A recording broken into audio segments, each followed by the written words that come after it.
Welcome to the third lecture for AMS 2940. Today we're going to take a look at the simplex method, going back to where we started with it, the basic simplex method. But what we're going to do now is we're going to look at it in a more mathematical form. What we did was very algorithmic. So I gave you a set of rules. Here are the set of rules that you follow. What we're going to do now is take a look at it in terms of a matrix representation. Now, when the simplex method is being implemented on Excel or on some other, systems, it's something like this that is actually happening in the background. Instead of an algorithm with a bunch of rules, this is going to boil the simplex method down to basically matrix multiplication. It gets a little bit complex, and it takes a little bit of thinking to follow it through exactly what's happening. So we'll follow through with a fairly simple example, but this boils the simplex method down a little bit better. There's still a little bit of an algorithmic element in it, in that you have to decide which direction to go, but it's in a way that's much more friendly for applications on computers. So we're going to start off with your standard linear program.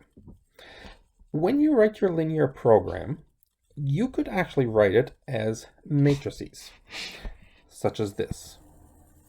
So we're looking at maximizing your function, which is some vector of coefficients times your vector of x's. Then your constraints can also be written in matrix form. Some matrix A times, again, your matrix of coefficients equals B. Now imagine at this point we have the slack variables introduced.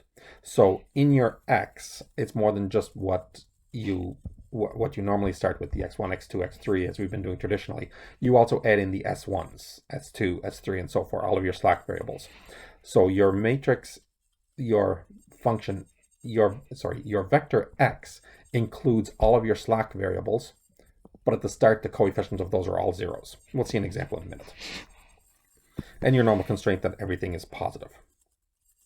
So when we do this, we can say that A is an m by n matrix, where m is the number of constraints, n is the number of variables, including slack variables, with m less than or equal to n, obviously, and the rank of A equal to m. Okay, so how do we think about this? Well, think about the rank of A. So A is your variables x1, x2, and then say s1, s2, s3, all of your variables. And if you put in here, remember we're talking about the matrix for your constraints. We have your numbers for your constraints, whatever they might be. And then we have one slack variable for every row. So 3 slack variables means 3 rows. And over here we have 1, 0, 0, 0, 1, 0, 0, 0, 1. So you can see that the rank of this matrix is equal to A. Or sorry, is equal to M, the number of rows. So when we do this, we have m basic variables and n minus m non-basic variables. So basic and non-basic variables.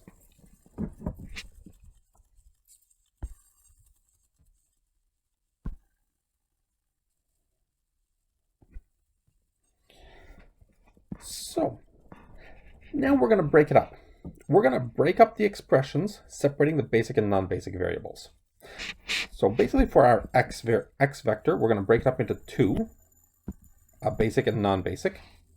We're going to create a coefficient matrix for both of them, a coefficient vector, and we use the transpose just to multiply them out. Same thing for our matrix A.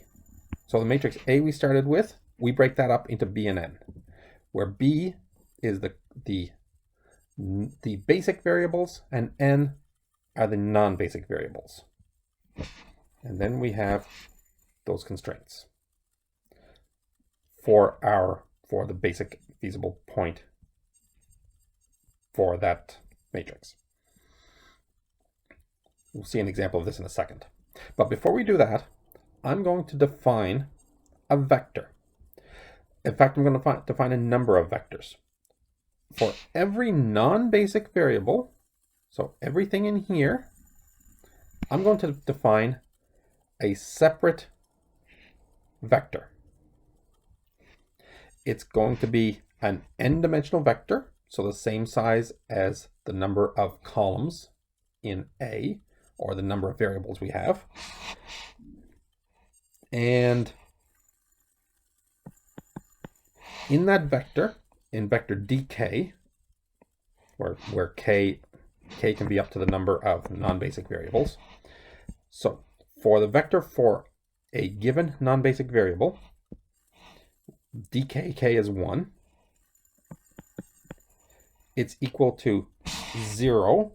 There should be a j there, not a k. So the jth element in it is 0 for a non-basic variable. And for the basic ones, it's going to be uniquely determined. Okay, so let's see this for an example to get your head around it. Here's a fairly simple linear program. We have 2 variables and 3 constraints. So our basic variables are here, and the x1, x2 are my non-basic variables. So my matrix B, which deals with my basic variables, is the identity matrix. The non-basic one is here, that deals with non-basic variables. We define the vectors CB and CN in this way, where these are the coefficients of your objective function. And as I said, my basic variables and my non-basic variables in 2 separate matrices. So now when we write it out in longer form or in matrix form, here we have our basic variables times our non-basic variable, or plus our non-basic variable product. So it's the basic variables, which at this point are 0. This is going to change. We started with them being 0. And here is our original objective function, written as a matrix. Subject to, here's the part of the constraints with the basic variables. Here's the section of the constraints with the non-basic variables. And you can see that if you multiply that out and add it together, you get exactly your constraints from above. So you see, all we've done is we've rewritten it in a matrix form, breaking out our basic and non-basic variables. And then that is just our vectors themselves, with our non-basic variables being equal to 0 to give me the points that I need, give me my basic feasible point.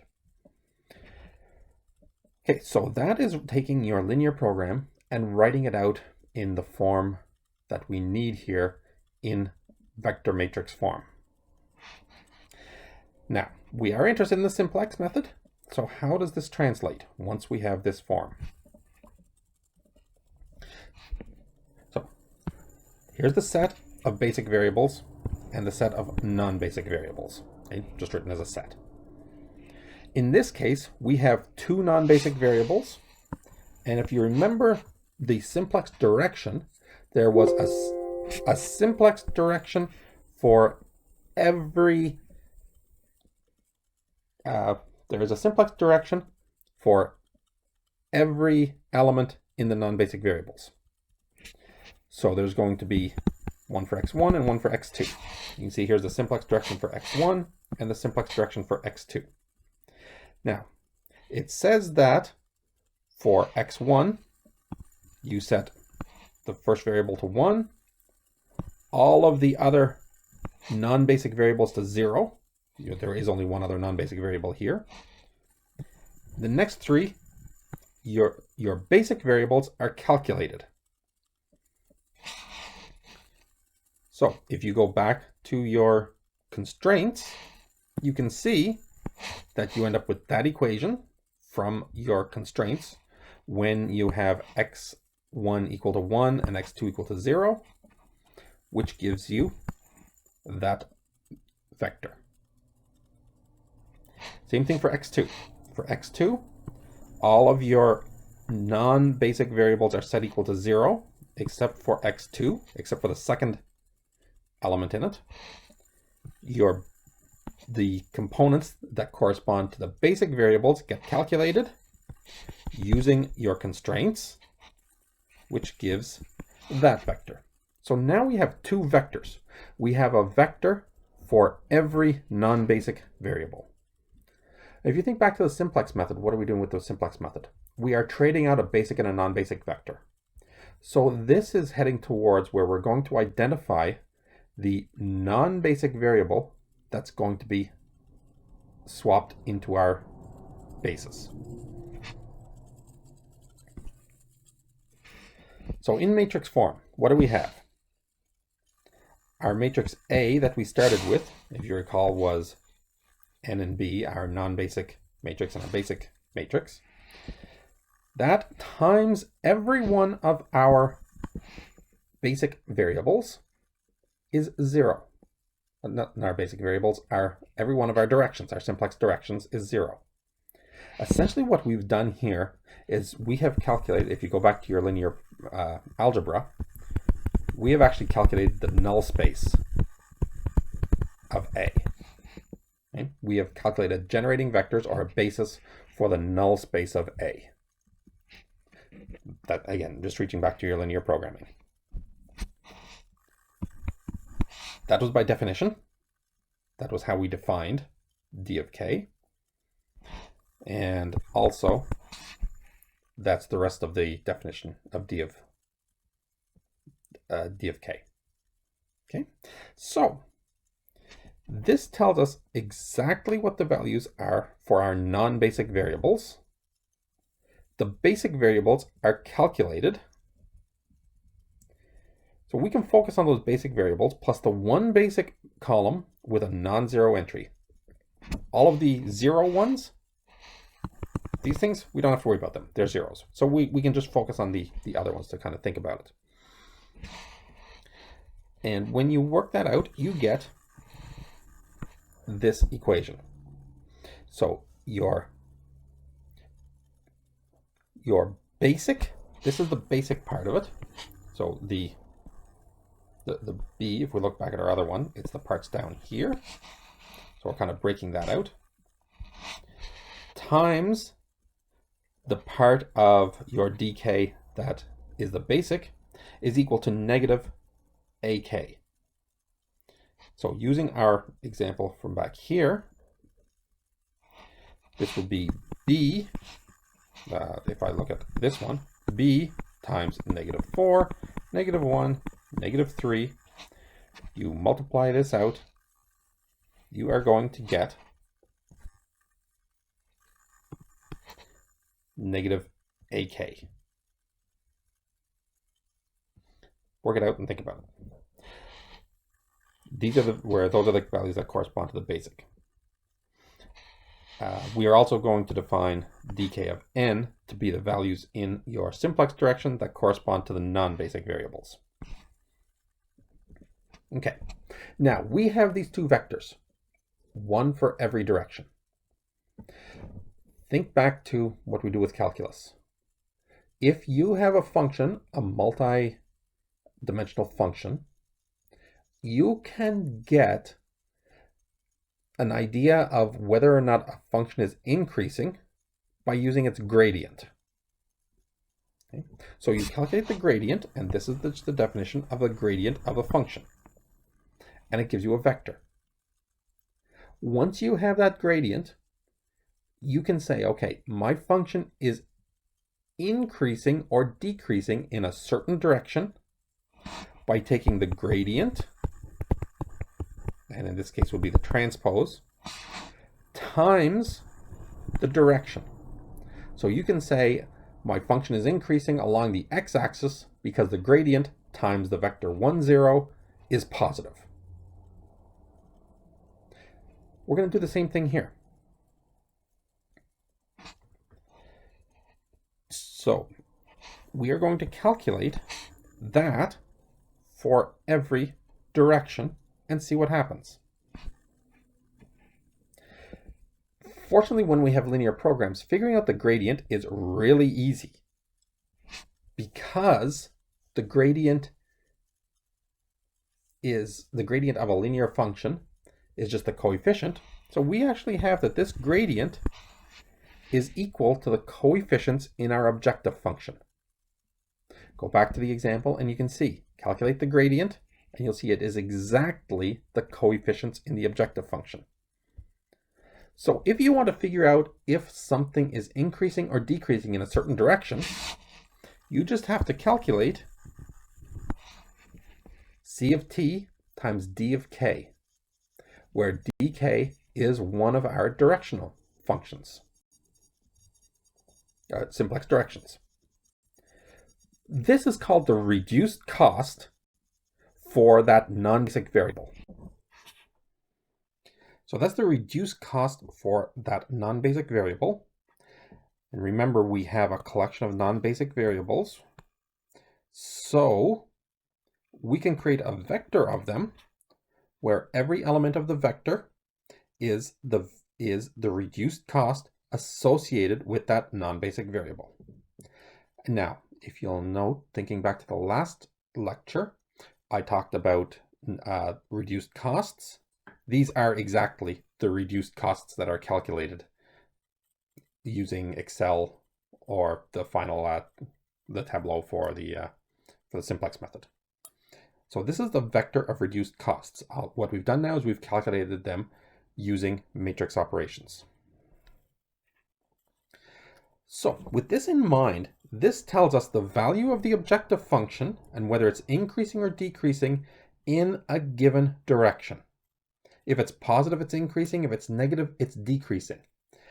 This is going to tell us which direction we can go to improve the value of our objective function.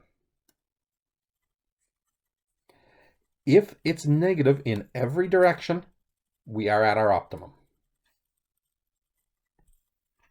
So back to our example. We had figured out two simplex directions for our problem.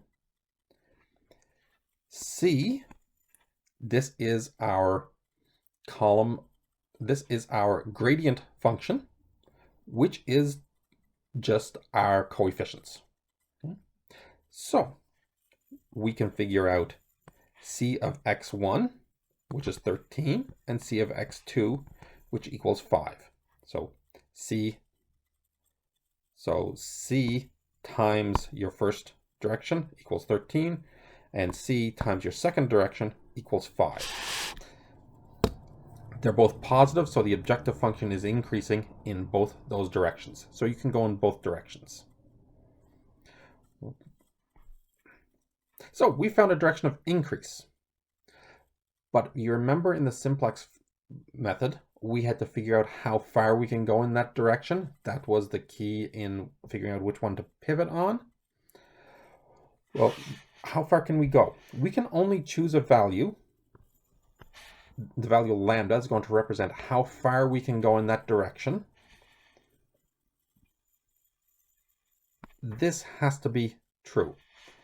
So x is kind of where we start.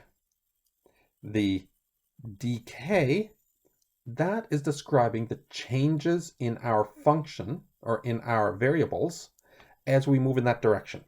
But remember, everything has to be positive.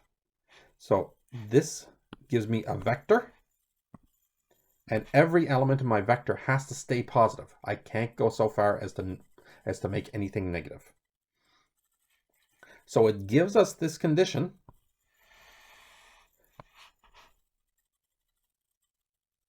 which is the same condition as when you're in your simplex method choosing your lowest ratio.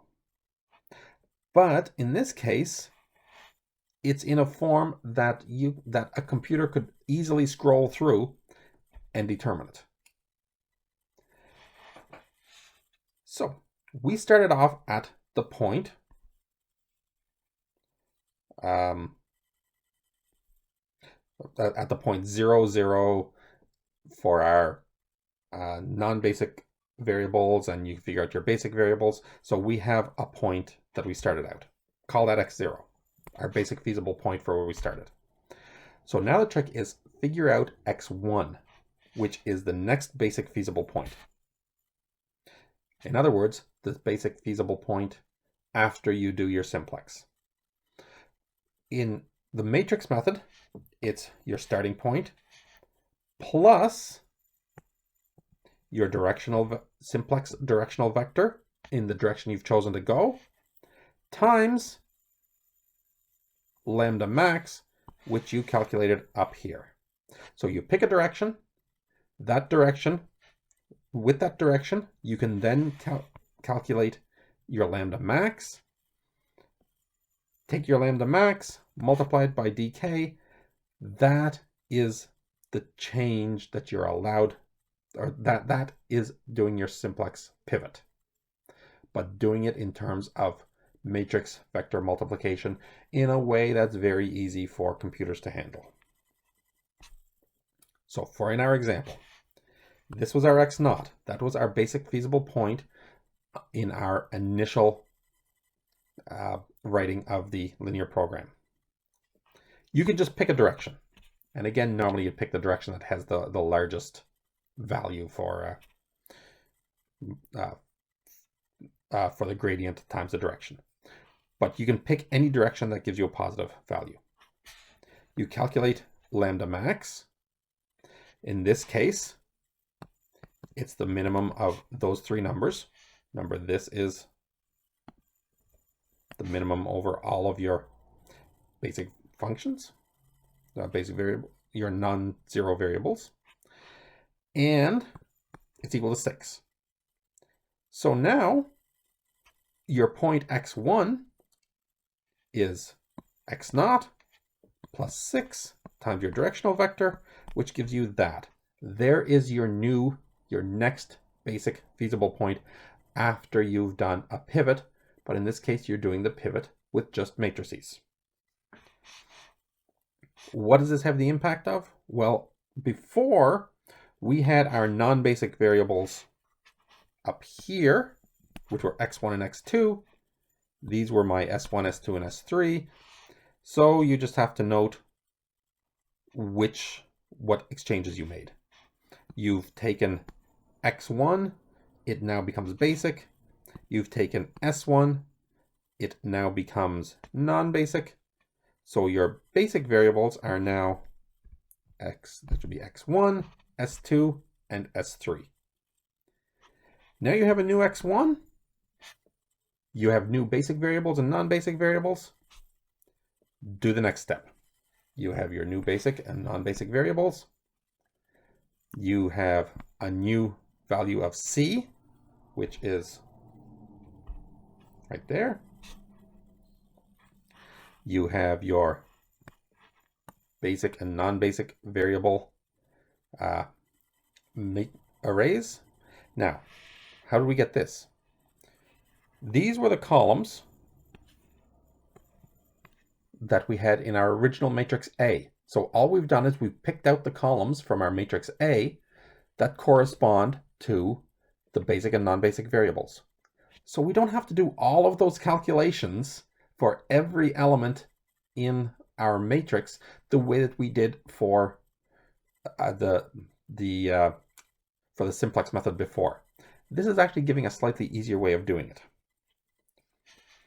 We determine our new x2 and s1 for our non-basic variables using that formula, which we'd seen earlier. So what does it give us? Matrix B times the basic component of our variables equals our column AK, negative AK, which is our the one that corresponds to the column out of our non-basic matrix that corresponds to the variable we're interested in. We get that for our new variable, for our new vector, and then we have a new value for the reduced cost in that direction, which is positive. We do it for our second non-basic variable. We get a reduced cost for that non-basic variable. This one is negative, so we can't go in that direction. We would do another pivot in this direction. So you follow the same technique.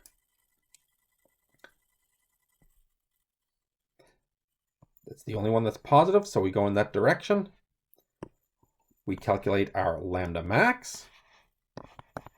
Again, it gives us that. Now we can get x2, which is our point x1 plus 4 times our directional vector, which equals that. And again, we adjust our basic variables. So you can see now we have done 2 pivots using this technique, and it's a technique that is very computational friendly for computers. It also is the basis of a lot of proofs for elements around the simplex method.